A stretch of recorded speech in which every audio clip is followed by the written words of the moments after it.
I was an au pair in 3 different countries with 4 different families. So here's some advice that I learned so you don't make the same mistakes that I did.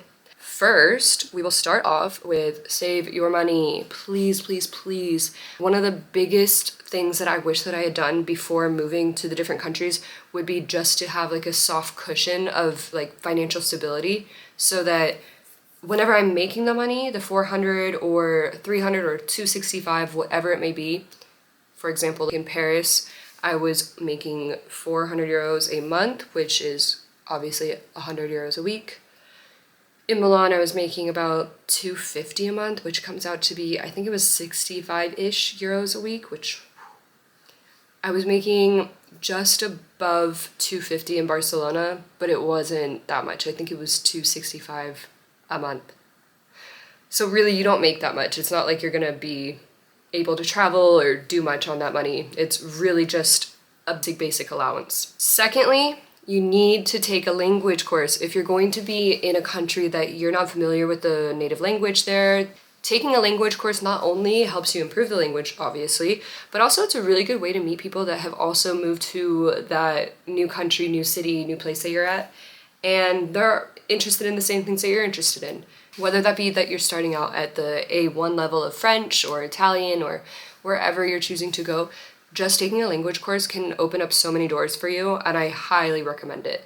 I didn't do it when I was in Milan, and it's one of my biggest regrets. One of my best friends, she was actually able to take a language course while she was there, and I am so envious because her Italian's really, really good, and it took me months in order to feel like I was comfortable with even starting to learn the language.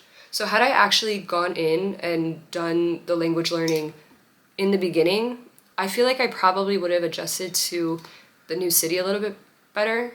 All that being said, though, my time in Milan was absolutely incredible. I was really happy there, so taking the language course would have just improved that even that much more. And if we're also talking about making friends in the new city or town or wherever you're at, I think that the best way to do it is to put yourself out there and just take group classes, go to group activities. For me, I made a lot of friends through Facebook groups, and that was really cool because I made friends through the Facebook group and then I would make friends through those friends, and then you make friends when you're going out to places, whether that be to the club or bars, or if you don't drink, you go to coffee shops, try to do some work in other places. Go explore the city. I mean, you're there for a reason, so go out and enjoy yourself. That also takes us to just do what you want to do. The majority of people don't become an au pair just because they love children. I think becoming an au pair, you have to at least like children, obviously. I would hope so. But it's more the cultural exchange. You should obviously love the children. That goes without saying. But you need to love the exploration part too, because if you're just there for the kids, that's great, but you'd be better off just being a nanny at your home country. So wanting and forcing yourself to go out and explore and really just do things that you want to do because you want to learn more or you want to explore more, I think that these are really, really integral points about being an au pair. When looking for an au pair family though, the biggest things I would take away from would be make sure, if you can, to speak with the previous au pair or nanny or babysitter or whatever before you agree to anything, before you sign any contract.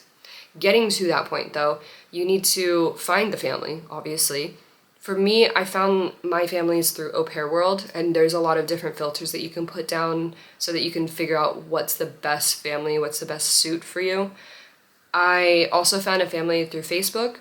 That family I found through their previous au pair who was looking for someone to take over for her because she was moving on to doing something else. For me, I can't remember exactly what the criteria was that I was looking for whenever I was looking to become an au pair, but I know that I wanted more or less, after the first family, I knew what I wanted because I knew what I didn't like, and I didn't want 3 kids or more because I had a horror story with the first family. I'll probably talk about that in another video.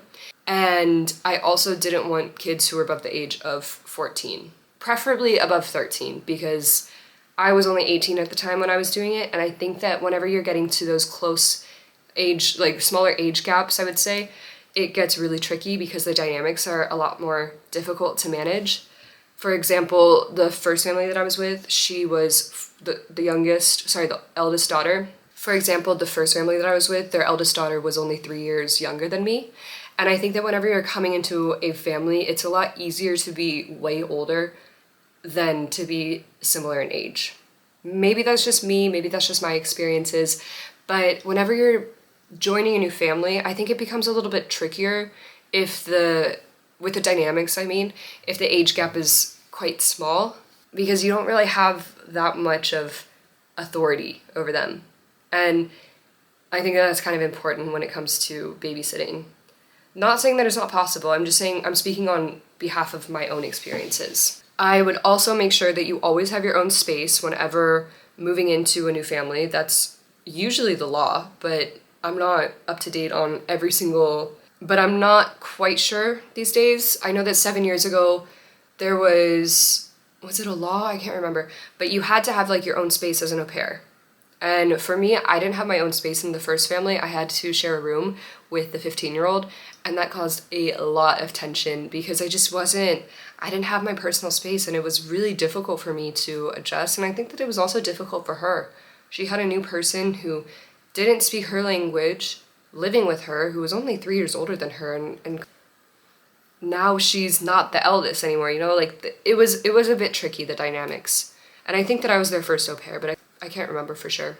The second family that I joined though, I was able to have my own apartment just 2 buildings down from them. They had like they called it the casetta, which in Italian means like little house. And it was just a pretty small studio on the top floor of the one building. It was really cute. I loved my newfound freedom, being able to live alone, being able to explore as an 18-year-old girl, just out and about in the city. It was really lovely. I was able to make so many friends and invite those friends over, and I just felt like this freedom that I had never experienced before. So I think that that's why, for me, Milan was such an incredible space for me, because I was able to transform into the woman that I am today, and that was done through this extreme independence that I was able to have. So we already covered the money part, and this comes alongside the money part, but traveling. If you can, try to travel as much, as far, and as often as humanly possible. You're most likely only going to be working the weekdays unless they ask you to work on the weekends. You should be getting at least 1 day off a week, but if you can, I would choose a family that's going to give you both days of the weekend off, or at least, if it's not both days of the weekend, 2 consecutive days, so you can travel and you can explore surrounding towns or cities or parts of the country. Or if you're in Europe, it's really easy for you to travel throughout all the countries. Flights, trains, things are pretty cheap, so I would really highly recommend going that route. Personally, even though I was a former flight attendant, I love having access to so many different train options in Europe. I'm living in France right now still, but I absolutely love taking advantage of the trains. If you're moving to a new city like that you have the ability to do it, I say go out and explore. And if you can't go out of the town that you're in, try to go out in the town as much as you can too. I think it's really important just to use your time wisely and be able to do classes or do cultural events, go to museums, anything like that. It's really, really impactful. Also, along with making as many friends as you can, because it's super important to feel grounded and in touch with the place that you're at, I think putting yourself out there and just, like I said, going out and doing as much as you can goes along with the other things that I was saying. I always love going out. I love doing things, even just going for a walk. But even in the recent days, I felt like I've been a little bit more reclusive and more internal with a lot of things going on in my life. So I think it's important to remind ourselves to go out and experience as much as we can. Put yourself out there, make new friends. If you feel like the urge to talk to someone, just do it. Like, just step outside of your comfort zone. You've already left your home country, and that's super hard. So why not just go talk to someone new? And lastly, I know that I'm missing a lot of tips, so if you have any more, please shoot them in the comments, let me know so that I can help people if I miss something massive. But finally, because I haven't said it before, location is super important. Alongside the family, obviously, It's really important for you to choose the right location for you. Like if you know that you're not super fond of the country, or you are a lot busier than other people, by busier I mean like you like to go out and do things, you wouldn't choose to be on a farm. That just wouldn't be smart. Or if you like the quiet, then you would probably want to be a little bit more on the farm. If you get overstimulated too easily, then maybe either choose the suburbs where it's easier for you to get into the city, where there's good public transportation. So if you do want to go into the city, wherever is closest to you, then I would really recommend doing that. Or choosing something a little bit more quiet. Personally, I grew up in the suburbs in the United States, so I did not want to move to the suburbs anywhere I was living. I thought that I wanted to be in the heart of it, in the city, you know, experiencing it, and that is exactly what I chose. I chose Milan, Barcelona, and Paris whenever I was becoming an au pair, and I do not regret it at all. I love living in the city. I think that it makes it easier for me to make friends because I feel like I'm more connected. And on top of that, I think that for me personally, sometimes it's a little bit tricky for me to go out and do things. So by already being in the center of everything, I don't really have an excuse. I'm kind of forced to go out. I'm forced to go to events and make friends and not be so inside, you know? Like, I love my home. I love being in my bed. I love like watching movies, being all cozy. I love it. But I think that I could do that anywhere. So being in the city, being forced, for example, right now I'm in the center of Paris. If I was not in the center of Paris, I don't know if I would go out so often. And I'm not even going out that often as it is.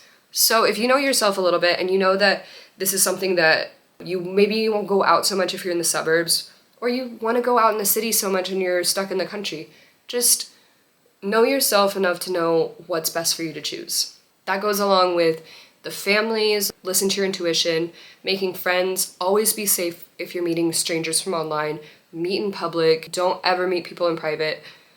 Always FaceTime people before you meet them. Obviously the families, FaceTime many, many times. Make sure that you talk to as many people that they know, get referrals. They're gonna ask for referrals of yours too, so just make sure that there's an even back and forth and you are getting as much information of them as they are of you, because you're moving into a home of a stranger. They're letting a stranger into their home, but you're moving into that. And with all that being said, I highly recommend, if you're a young woman or even man, I knew a lot of men who were becoming au pairs. Actually, my boss currently, he was a former au pair in Iceland, so I thought that was really cool. In Milan, I had friends who were guys from Australia and Scotland who were au pairs.